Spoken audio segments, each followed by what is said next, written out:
Good evening my dear student. उम्मीद है आप लोग ठीक होंगे। मैं आज एक नए नोटिस के साथ आप लोगों के सामने उपस्थित हुआ। जैसा कि आप लोग जानते हैं कि पीसीआई ने एजेड एग्जाम के बारे में बहुत सारे नोटिस निकाले हैं। उसी में एक लेटेस्ट नोटिस अभी आपके सामने आया हुआ है। इसके बारे में हम आपके सामने डिस्कस करना चाहते हैं। ये नोटिस हिंदी और इंग्लिश दोनों में है। आप देखना चाहेंगे तो देख सकते हैं। बहुत ही वो है ये नोटिस हिंदी और इंग्लिश दोनों में है। मैं आपको बताना चाहूँगा कि ये notice pharmacy council of India से आया हुआ है। ये नोटिफिकेशन, ये जो नोटिस है वो notice diploma in pharmacy exam regulation 2022 के लिए है। जो टाइटल दिया हुआ है, जो टाइटल दिया हुआ है, टाइटल बहुत ही साफ है कि diploma in pharmacy exam regulation 2022।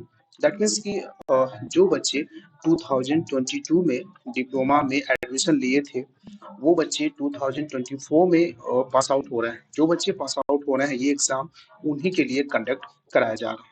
मैं आप लोगों को थोड़ा सा बता दूं कि जो बच्चे कुछ बच्चे प्रोटेस्ट किए थे कि इस एग्जाम को आसानी से हम इसको न कराया जाए, इसको न होए, लेकिन पीसीआई ने उनके इस बात को नकार दिया है। और नकारते हुए उसी के रिगार्डिंग इन्होंने एक नोटिस निकाला हुआ है जिसमें ये साफ साफ बताए हैं कि एग्जाम तो होंगे लेकिन एग्जाम के कुछ तरीकों में चेंजिंग किया जा सकता है।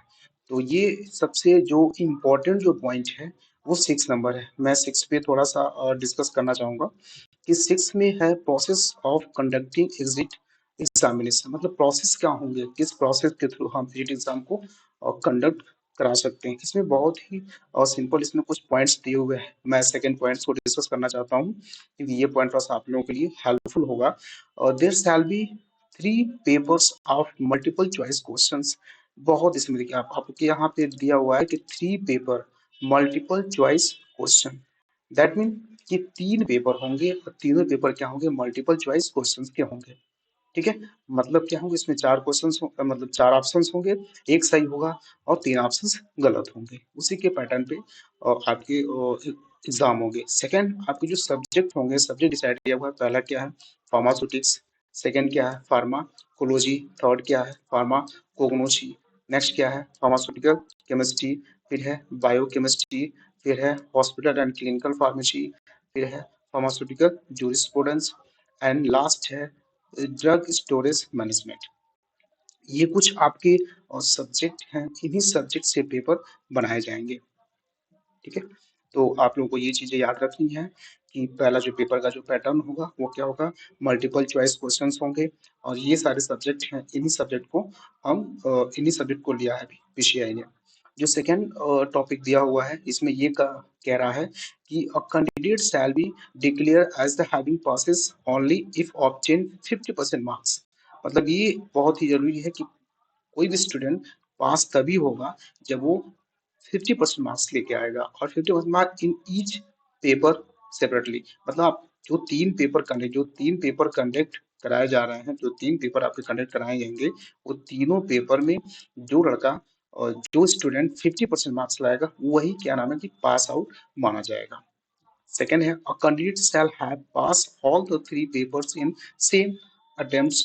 देखो सिंपल से यहाँ पे कहा है कि वही, अगर आपने क्या किया, मान लीजिए आपने क्या किया कि 3 पेपर दिया, ठीक है, और 3 में क्या किया, पहले में आप पास हो गए। एक सेकेंड, और आपने, एक सेकेंड, मैं आपको थोड़ा डिटेल करता हूँ। ठीक है, थोड़ा सा मैं इसको रफ कर दूं। हाँ, मैं, हाँ, मान लीजिए आपने क्या किया, 3 पेपर है, एक और दो और तीन। आपने क्या किया, पहला पेपर पास हो गए, दूसरा पास हो गए। अगर तीसरा गलती से इसमें अगर 50% मार्क्स नहीं आए तो आपको पास नहीं माना जाएगा। आपको पहले ही अटेम्प्ट में आपको तीनों पेपर में पास होना चाहिए। कितना, 50% मार्क्स। कितना होना चाहिए मार्क्स, 50% का मार्क्स होना चाहिए। अगर आप 50% का मार्क्स पाते हैं तो आपको पास माना जाएगा।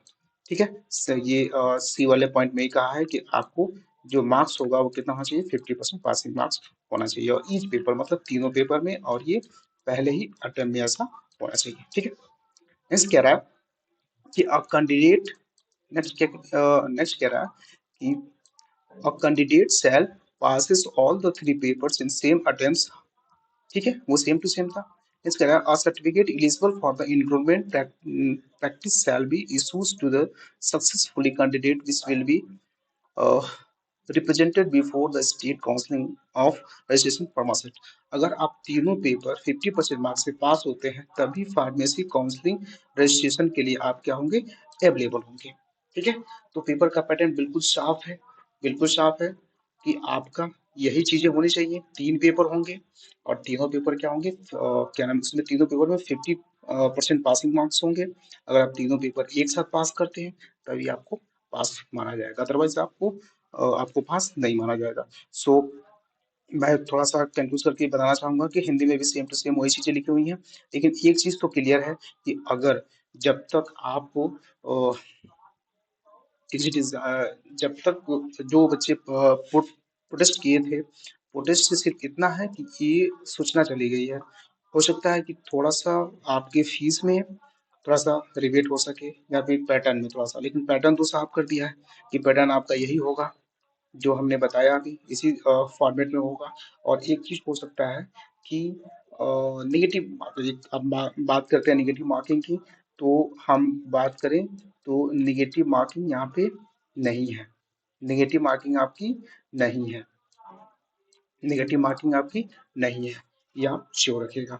सो माय डियर स्टूडेंट, आज आपके लिए इतना ही, बाकी नेक्स्ट टाइम पे। Okay, thank you.